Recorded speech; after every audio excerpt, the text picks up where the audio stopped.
With Halloween over, ever wonder where all that money was spent? Today, let's look at this haunted house. Cash flowing $300,000 a year, open 10 days a year. That's $30,000 a day. Let's see how. What does the company do? 4 to 5 weekends out of the year, this business operates a haunted house.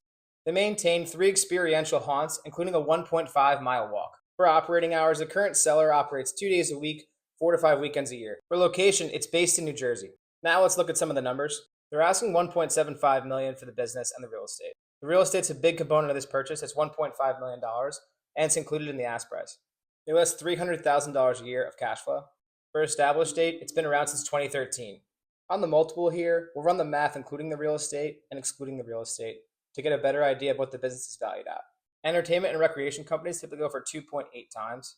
Here, they're listing the business at sub 1 times cash flow without the real estate. Given it's seasonal and there's a really large real estate component to this deal, there's a number of factors here of why. Let's move on to notable highlights on the listing.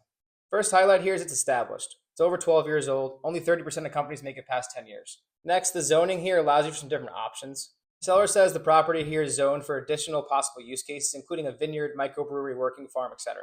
Could be a good way to bring in additional revenue if you're a very seasonal business. The final highlight, the seller notes that they only have marketed through word of mouth. You should have established organic customers from Pennsylvania, New Jersey, and Staten Island and surrounding areas from day one. And to bring this review home, let's look at some notable concerns we saw on the listing. First one here is the seasonality. While there can be benefits to part-time seasonal companies, staffing and inventory typically are very hard. For inventory, you have to time it very well, understand how much you need in a short window.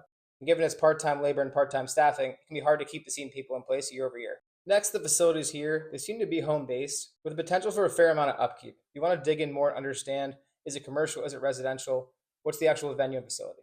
And then finally here on team, the listing has 30 people for employees. Are they full-time contractors? What's their payment schedule? You want to dig in during diligence, as well as think through these cash flow adjustments you might need for your deal to make it work for you.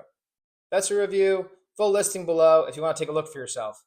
And a reminder, these videos for educational, informational purposes only.